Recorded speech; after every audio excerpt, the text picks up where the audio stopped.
Gas Helios Airways की flight 522 Cyprus से check Republic जा रही थी। यह सुबह 9 बजे का टाइम था और पायलट रूटीन चेक के बाद प्लेन को टेक ऑफ कर लेते हैं। जनरली इस तरह के सिचुएशन पायलट डेली फेस करते हैं और अभी तक प्लेन में ऐसा कुछ भी नहीं था जो पायलट को चिंता करने पर मजबूर कर दे। प्लेन लगातार एल्टीट्यूड गेन कर रहा था और 12,000 फीट के एल्टीट्यूड तक पहुंच चुका था। आपको बताते चलें कि 10,000 फीट के एल्टीट्यूड पर ऑक्सीजन का लेवल काफ़ी कम हो जाता है और नॉर्मली इस सिचुएशन में प्लेन का एयर प्रेशराइजेशन सिस्टम चालू हो जाता है जो कि ऑक्सीजन का लेवल मेंटेन रखता है। लेकिन इस प्लेन में एक छोटी सी गलती टेक ऑफ से पहले ही हो चुकी थी और अब 12,000 फीट के एल्टीट्यूड पर पायलट प्लेन में कुछ मेल फंक्शनिंग नोटिस करते हैं और इसके थोड़ी ही देर बाद प्लेन में कई तरह के अलर्ट अलार्म बजने लगते हैं। इससे पहले कि पायलट कुछ समझ पाते, कॉकपिट में मास्टर कॉशन लाइट भी इल्यूमिनेट करने लगती है, जिसका सीधा मतलब है मौत के करीब होना। गाइस, ये बात है 14 अगस्त 2005 की। यह बोइंग प्लेन 737 था जो कि पहली बार 29 दिसंबर 1997 में फ्लाई किया गया था और 1998 से 2004 तक इस प्लेन को TBA एयरलाइन द्वारा ऑपरेट किया गया था। इस प्लेन के सीनियर पायलट का नाम हैंस जर्गन मार्टिन था जो कि 58 इयर्स ओल्ड एक जर्मन पायलट थे।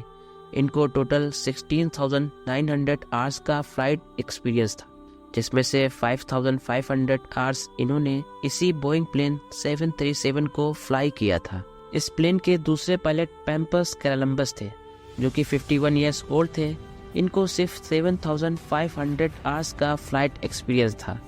यह प्लेन लर्नका इंटरनेशनल एयरपोर्ट से उड़ने से पहले लंदन से आया था जो कि इसकी प्रीवियस फ्लाइट थी और तब जो क्रू प्लेन में मौजूद थे उन्होंने पैसेंजर्स कैबिन में कुछ एबनॉर्मल नॉइसेस सुनी थी और प्रेशराइजेशन सिस्टम को चेक करने को कहा था। इसीलिए इस प्लेन को चेक करने के लिए भेजा गया था और इंजीनियर ने प्लेन के प्रेशराइजेशन सिस्टम के लीकेज को चेक करने के लिए इसे मैनुअल पर सेट कर दिया था और सारी चेकिंग के बाद इस प्लेन को रेडी कर दिया गया और पैसेंजर्स की ऑन बोर्डिंग भी स्टार्ट कर दी गई। हीलियोस एयरवेज की फ्लाइट 522 साइप्रस के लर्नका इंटरनेशनल एयरपोर्ट से चेक रिपब्लिक जा रही थी। इस प्लेन में टोटल 121 लोग मौजूद थे, जिसमें से 115 पैसेंजर्स और 6 क्रू मेंबर्स थे और ज़्यादातर लोग साइप्रस से थे। प्लेन को टेक ऑफ करने से पहले पायलट को 10 मिनट का टाइम दिया जाता है ताकि वो कॉकपिट की सभी चीज़ें चेक कर ले और पायलट बिल्कुल ऐसा ही करते हैं। वो सभी ज़रूरी बटन को चेक कर लेते हैं और ठीक 9-7 o'clock पर प्लेन टेक ऑफ हो जाता है। अभी तक सब कुछ नॉर्मल चल रहा था और प्लेन में कुछ भी ऐसा नहीं था जो कि एबनॉर्मल हो। प्लेन लगातार एल्टीट्यूड गेन कर रहा था और प्लेन के अंदर कैबिन का एयर प्रेशर लगातार डिक्रीज हो रहा था, लेकिन अभी तक पता किसी को भी नहीं था। देखते ही देखते प्लेन अब 12,000 फीट के एल्टीट्यूड तक पहुंच चुका था। आपको बताते चलें कि 10,000 फीट के एल्टीट्यूड के बाद ऑक्सीजन का लेवल नॉर्मल नहीं रहता है और इसीलिए किसी भी प्लेन का एयर प्रेशराइजेशन सिस्टम काम करने लगता है ताकि कैबिन के अंदर ऑक्सीजन का लेवल मेंटेन किया जा सके। लेकिन इस प्लेन की सिचुएशन कुछ और ही थी और पायलट प्लेन को बेबाक तरीके से उड़ाते चले जा रहे थे। इसी सिचुएशन में पायलट प्लेन में कुछ मेल फंक्शनिंग नोटिस करते हैं और फिर थोड़ी देर बाद प्लेन में कई तरह की अलर्ट वार्निंग आने लगती है। अब पायलट सोचने पर मजबूर हो जाते हैं कि प्लेन में कुछ तो गड़बड़ है, लेकिन अभी भी पायलट कुछ समझ नहीं पाते। प्लेन का एल्टीट्यूड लगातार बढ़ाते रहते हैं।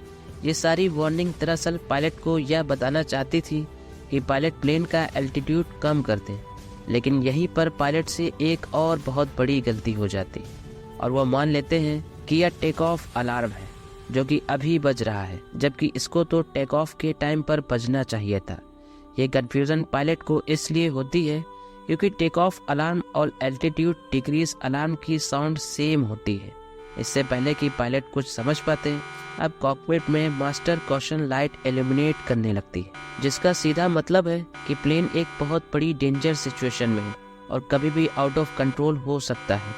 अब पायलट को कुछ समझ नहीं आ रहा होता है कि उनके साथ क्या हो रहा है। ऐसे में 9:14 o'clock पर पायलट रेडियो सिग्नल के थ्रू एयर ट्रैफिक कंट्रोल से कांटेक्ट करते हैं और कहते हैं प्लेन में लगातार कई तरह की फॉल्स रीडिंग शो हो रही है और प्लेन का एयर कंडीशनर भी बंद हो चुका है। ऐसे सिचुएशन में एटीसी के सीनियर कैप्टन फौरन पायलट से कहते हैं, क्या आप मुझे कंफर्म कर सकते हैं कि प्लेन का प्रेशराइजेशन सिस्टम ऑटो पर सेट है?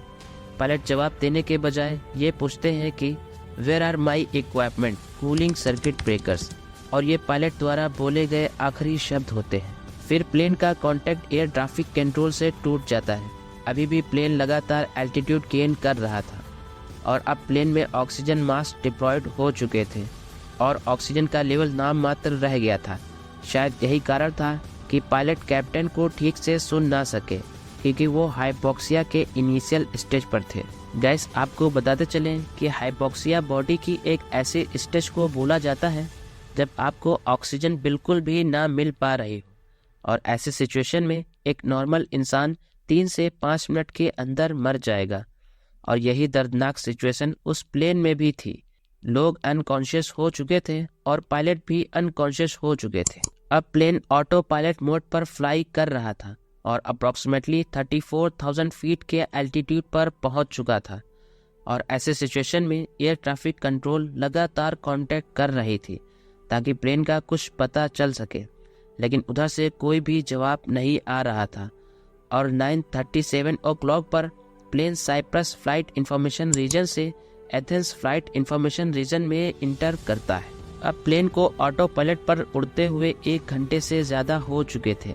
ऐसी कंडीशन में एथेंस की एयर ट्रैफिक कंट्रोल एक बड़ा डिसीजन लेती है और 2 फाइटर एयरक्राफ्ट को भेजती है फ्लाइट 522 का पता लगाने के लिए। ये फाइटर एयरक्राफ्ट 20 मिनट्स में ही फ्लाइट 522 को ढूंढ लेते हैं, लेकिन जब ये फाइटर एयरक्राफ्ट उस प्लेन के पास जाते हैं तो प्लेन के अंदर का मंजर देखकर हैरान हो जाते हैं। जी हाँ, वो क्या देखते हैं कि प्लेन में सभी लोग बेहोश होते हैं और पैसेंजर्स की सीट के ऊपर ऑक्सीजन मास्क लटक रहे होते हैं, जिससे वो समझ जाते हैं कि प्लेन में ऑक्सीजन की वजह से सब लोग हाइपोक्सिया का शिकार हो चुके हैं और पायलट समेत सभी लोग जिंदा लाश बन चुके हैं। इतने में ही उन्हें प्लेन में एक इंसान पैसेंजर्स कैबिन से निकलकर कॉकपिट में जाता नजर आता है और पायलट की सीट पर बैठकर प्लेन को उड़ाने की कोशिश करने लगता है। अब फाइटर प्लेन के पायलट उसे प्लेन उड़ाते रहने का इशारा देते हैं। यह फ्लाइट अटेंडेंट एंड्रियस पेड्रोमो था, जो कि ऑक्सीजन के मास्क की हेल्प से अभी भी जिंदा था, और यह पर्सन उस बोइंग प्लेन को उड़ाने की कोशिश करने लगता है। इसके पास यूके कमर्शियल पायलट लाइसेंस भी था, लेकिन इसको इतने बड़े बोइंग प्लेन को उड़ाने का एक्सपीरियंस नहीं था और प्लेन में अब फ्यूल बिल्कुल ख़त्म होने वाला था। देखते ही देखते प्लेन के लेफ्ट इंजन में फ्यूल खत्म होने की वजह से आग लग जाती है और प्लेन एल्टीट्यूड खोने लगता है और नीचे गिरने लगता है, और फिर प्लेन के राइट इंजन में भी आग लग जाती है। अब प्लेन एक बेजान पत्थर की तरह बहुत तेजी से नीचे गिरने लगता है और ग्रीस की पहाड़ियों से जाकर टकरा जाता है और क्रैश हो जाता है, जिसमें ऑन द स्पॉट सभी लोगों की मौत हो जाती है। गाइस, आइए अब बात करते हैं कि वो कौन सी ऐसी 3 गलतियां थी जिसकी वजह से प्लेन के सभी लोगों ने अपनी जान गंवा दी। गैस, पहली गलती ये हुई कि जब प्लेन सर्विस चेक के लिए भेजा गया था तब वहाँ के इंजीनियर ने प्लेन के प्रेशराइजेशन सिस्टम के लीकेज को चेक करने के लिए इसे मैनुअल पर सेट किया था, लेकिन फिर इसे ऑटोमेटिक पर सेट करना भूल गया। और दूसरी गलती ये हुई कि पायलट ने प्री फ्लाइट प्रोसीजर के टाइम पर इस सेटिंग पर ध्यान न दे सके, क्योंकि यह हमेशा ऑटोमेटिक पर ही रहता है, इसीलिए उनकी नज़र वहाँ गई ही नहीं। और तीसरी गलती यह हुई कि जब एक साथ कई अलर्ट साउंड बजने लगे तो कैप्टन कंफ्यूज हो गए कि यह टेक ऑफ अलार्म की साउंड है या एल्टीट्यूड को डिक्रीज करने की साउंड है, और उन्होंने एक गलत डिसीजन ले लिया और एल्टीट्यूड को लगातार गेन करते रहे। गाइस, आज के लिए इतना ही। आई होप आपको यह वीडियो पसंद आई होगी। हम मिलेंगे नेक्स्ट वीडियो में फिर से। सब्सक्राइब करिए हमारे चैनल को और बेल आइकन को प्रेस करिए ताकि ऐसी इन्फॉर्मेटिव वीडियोस आपको मिलती रहें। Thanks for watching.